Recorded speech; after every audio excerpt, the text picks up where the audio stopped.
El gusto de saludarlos. En lo personal, agradecerle a Dios poder estar, poder seguir, poder compartir con ustedes. Es un día especial en cuanto a mi persona se refiere. Dicho esto, vamos al tema a desarrollar, que es el siguiente. Entre la sesión maquiavélica y el cónclave de la fe. La sesión maquiavélica tuvo que ver con lo acontecido en la Cámara Alta del Congreso de la Nación, es decir, el Senado. ¿Por qué tema? Ficha limpia. Lo que se preveía que iba a pasar, lo que se asumía de antemano, lo que se daba por sentado, quedó absolutamente en la nada, para propios y extraños. Y aquí, ojo, paréntesis, a prestar especial atención, para propios y extraños. Esto sorprendió tanto al oficialismo como a la oposición. La gente de Unión por la Patria habló durante la sesión insistentemente sobre una proscripción que ya la tenían como tal, la habían asumido de antemano, estaban resignados, por eso fundamentaban. Finalmente, cuando llegó la votación, cuando todo se daba ya por un hecho obvio, el resultado no fue el esperado, para nadie. Otra vez, paréntesis, para nadie. Los colegas, los analistas, los politólogos están elucubrando pensamientos, análisis e hipótesis al respecto. Hay una que todavía no se dijo, que nadie la mencionó, que no se analizó y de la cual no escuchamos hablar todavía en ningún medio en absoluto de comunicación de nuestro país hasta esta hora. Se las voy a decir a ustedes en exclusivo. Sesión maquiavélica, obviamente, que proviene de Maquiavelo. Hay alguien que evidentemente hizo de las suyas, lo pergeñó, lo planeó y fue de una manera estratégica, minuciosa. Le salió bastante bien. Vamos al hecho en cuestión. Hay un expresidente de los argentinos que tuvo una amistad muy, pero muy cercana con alguien proveniente de la provincia de Misiones. Alguien que fue un presidente efímero allá por el 2001. Ramón Puertas. Ramón Puertas, que fue el emisario en su momento de Eduardo Duhalde, presidente de la Nación, en aquel interinato, en aquel interregno, para completar el mandato de Fernando de la Rúa, en el año 2002, cuando le ofreció a Loles Reutemann, cuando le ofreció a De la Sota y así sucesivamente. Entonces Ramón Puertas hizo de operador para transmitirle la intención que tenía Duhalde hacia este amigo de involucrarlo en la política y ofrecerle ser candidato a presidente. Finalmente no aceptó. Sí que se inmiscuyó en la política, sí que armó su propio partido, sí que fue jefe de Cava, Ciudad Autónoma de Buenos Aires, y sí que finalmente en 2015 llegó a ser presidente de la Nación.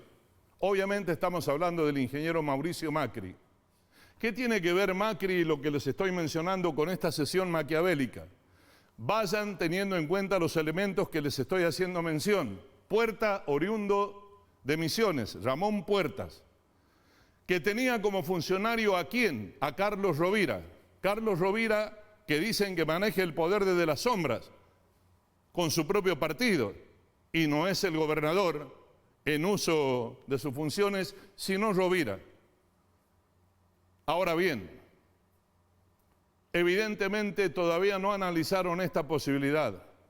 Y si Macri se reunió con Ramón Puertas, y si Ramón Puertas operó con Carlos Rovira, y si Carlos Rovira le bajó la línea a sus dos senadores, y si estos votaron en consecuencia, la pregunta es, ¿cuál es el beneficio y cuál es el perjuicio? El beneficio de que el gobierno nacional, que daba por sentado y por hecho que los votos le cerraban para ir por ficha limpia, termina perdiendo.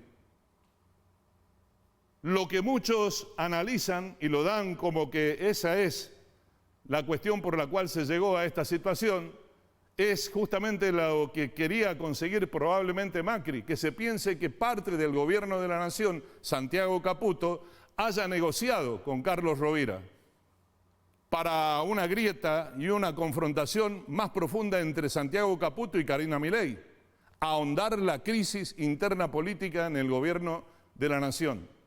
Se puede ganar eso con esta jugada política. Pero además, y esto no es menor, victimizar a la candidata del PRO que va a elecciones, Silvia Los Penato, el próximo 18 de este mes. Victimizarla por el hecho que dio una conferencia de prensa y dejó sentado que a algunos del gobierno de la nación les conviene tenerla con vida política para marcar un contraste entre Milei y Cristina Fernández de Kirchner. Nadie, absolutamente nadie, pensó que probablemente esto haya sido producto de una buena acción en el ajedrez de la política maquiavélica de parte de alguien que sabe cómo hacerlo y cómo causar daño, y lo ha demostrado, Mauricio Macri.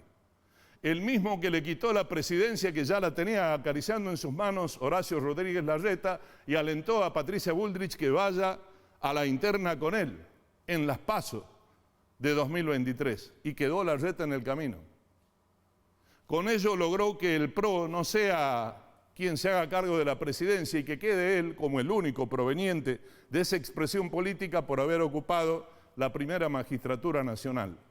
Se los dejo como enunciado, sesión maquiavélica. Analicen lo que les estoy diciendo. Vamos con el cónclave de la fe. Todo lo contrario. Todo lo contrario. Comenzó el miércoles y hoy viernes ya el humo blanco. Ya habemus papa. Robert Preston, oriundo de Estados Unidos, nació en Chicago en septiembre del año 1955, 69 años de edad, que además es alguien vinculado a los agustinos. Los agustinos son aquellos que provienen, se identifican con San Agustín. San Agustín tiene un dato no menor. Está muy vinculado a lo que supo hacer de su impronta San Francisco de Asís. Al decir esto, les estoy mencionando y dando cuenta de lo siguiente. Hay una continuidad, evidentemente, del legado que dejó Francisco, nuestro Papa, nuestro querido Jorge Bergoglio. La Iglesia tenía que discernir entre volver a los conservadores y tradicionalistas o continuar por esta senda de ayornarse a los tiempos modernos. De estos cambios que generan toda una cuestión de por medio, como todo cambio en la vida de cualquier ser humano. El cónclave de la fe, el humo blanco y el nuevo Papa, ya está entre nosotros. Proviene de una actitud mendicante, reconocidos como tales recién en 1912 por la Iglesia Católica a nivel mundial, los agustinos. Y como les decía, el contraste de la sesión maquiavélica a tener que hablar felizmente de un cónclave sobre lo que se dijo mucho y todo lo que se especuló quedó al costado. Nos vamos a encontrar, si Dios así lo permite, para compartir más análisis y reflexiones aquí, por supuesto, que en Desafío. Muchísimas gracias de todo corazón por su amabilidad.